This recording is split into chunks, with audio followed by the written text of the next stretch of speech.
where horror lies. Guys, Rob from Georgia here with you, aka VHS82 apostrophe. I'm your regular Wednesday evening host. That is here on BodyBags. Anchor the middle of the week for you, and it is week 498. Man, they just keep rolling by, don't they?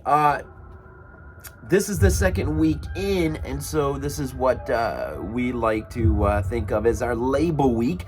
And this week, as you already know, if you've already been plugged in, it's Vinegar Syndrome week. And I have to, hats off to Vinegar Syndrome, man. I love it. I love it when a particular label is the first one that comes along and gives you something really special, man. I mean, it could be when Grindhouse released The Beyond. It could be when 88 first had Anthropophagus out there.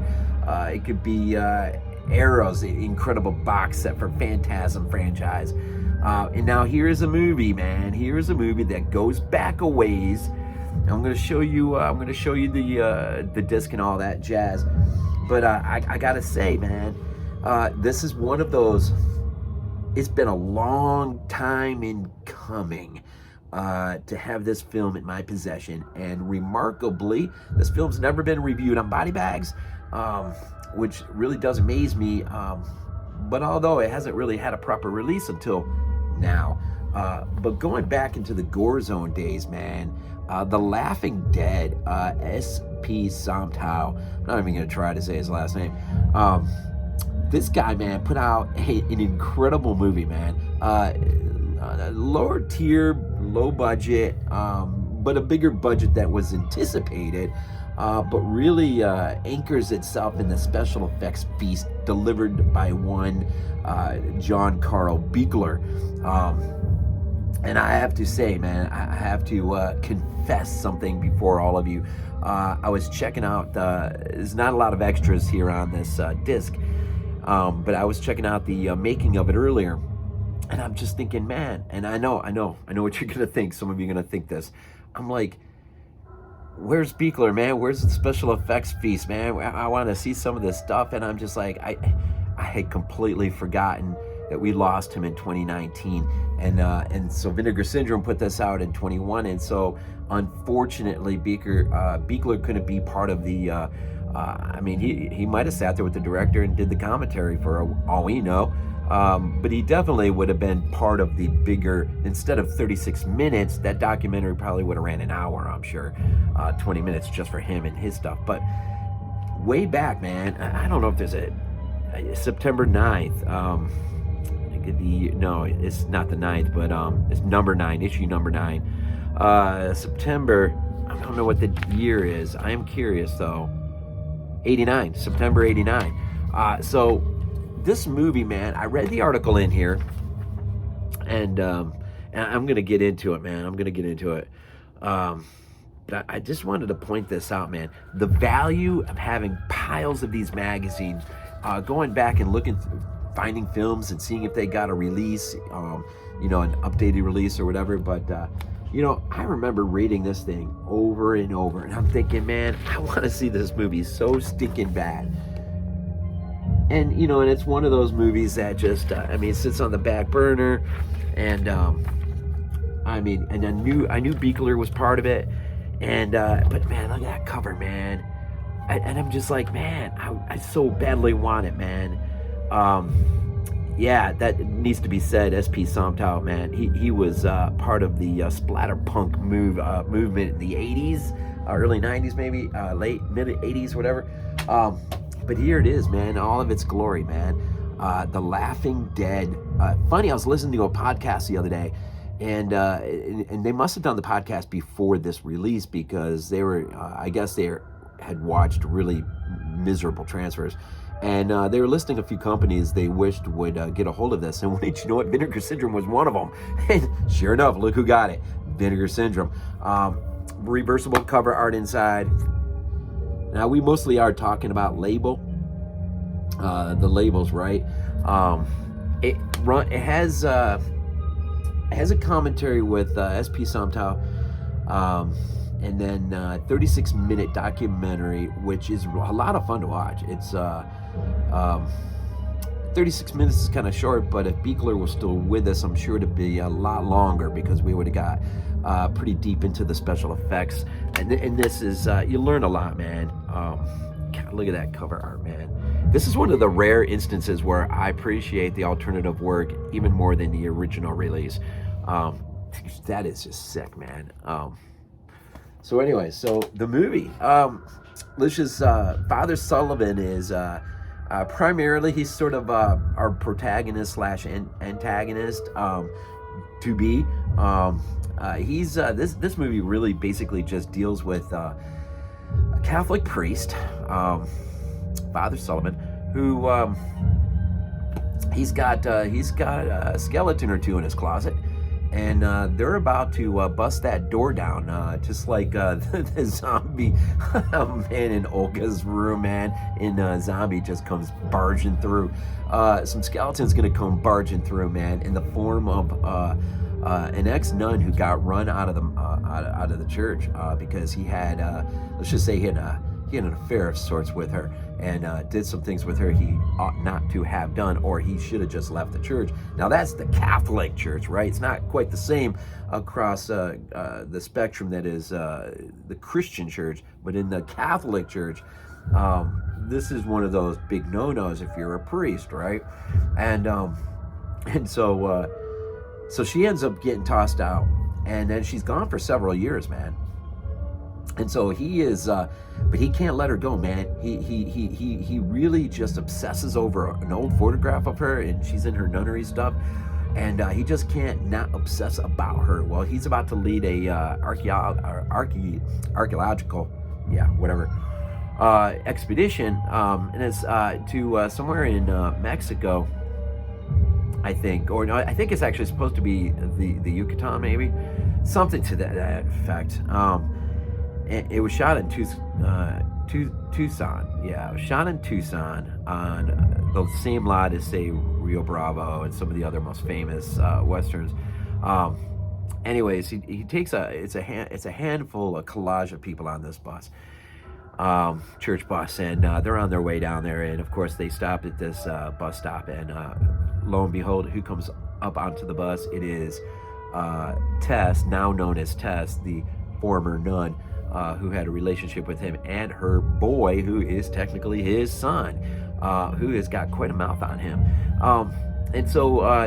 But there are other forces at work beyond his ability of understanding or knowing that are drawing him, and he is also a priest who is quite quickly distancing himself from his faith and belief in God. And so he's too upset. I mean, he just obsesses over this thing, man. He can't let it go, and it's gonna be to his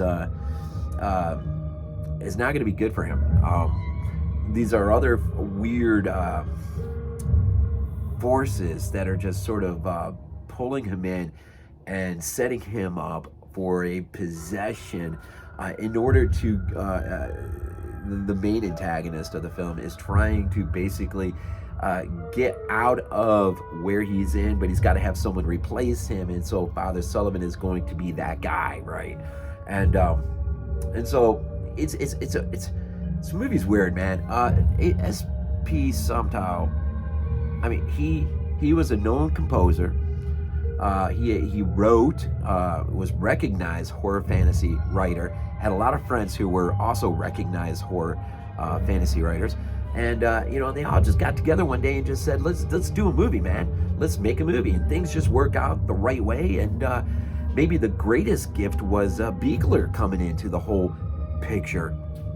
And so once you actually get down, there's a dream sequence that is out of this world that involves a full-grown boy coming up, bursting through the stomach. Man, that's just gore as all can be.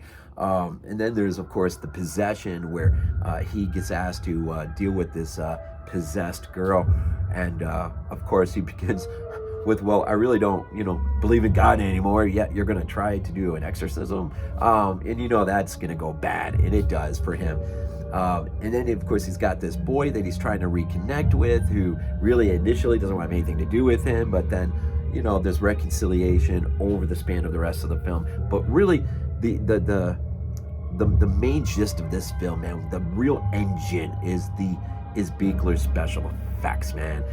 There is some just absolutely incredible, and he did more apparently than what he was paid to do. He was paid just to kind of bring some things to the table, and he's a guy who loves his craft, right? So he brought more than he needed. And I'm gonna just say, if you've never seen this, man, and I don't know, these days you could probably find streaming on something, I would say the Vinegar Syndrome release is worth it, especially since we don't have Buechler anymore. And if you're like me, and the big thing is Friday the 13th Part 7, which he directed. That's when I really first got to know him, and of course just his special effects. You really need to. Now there's another surprise that I stumbled across. See, when I was prepped to review a movie, I always go deep dive in IMDb and start looking at the cinematographer and all that stuff. And okay, so Buechler ran, I'm just getting it right here, Magical Media Industry back in the day. You know who else was in Magical Media Industry? This blew my mind away. Wayne Toth, man. Rob Zombie's main guy on the special effects. That just blew my mind away. I thought that was like really super, super cool. David Boyd, the cinematographer, of late was known for directing, I want to say, somewhere like 9 episodes of The Walking Dead or something. Not directing, but I think just as a cinematographer.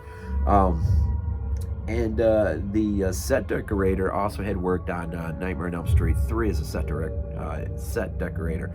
And so, I mean, the uniqueness and weirdness, I guess, of this movie is the story is fine. The story is pretty cool. It's pretty intriguing. If there's anything holding it back, it might just be maybe the amount of money they had to work with. It doesn't fail for the lack of special effects, that's for sure. You got a cast of characters. They're not even actors. They're all science fiction, horror, fantasy writers getting a chance to actually be a character in a movie, which is really pretty cool. And so, you kind of get, you watch the making of it, and you watch the movie, and it might not be everyone's cup of tea. It's kind of a strange film.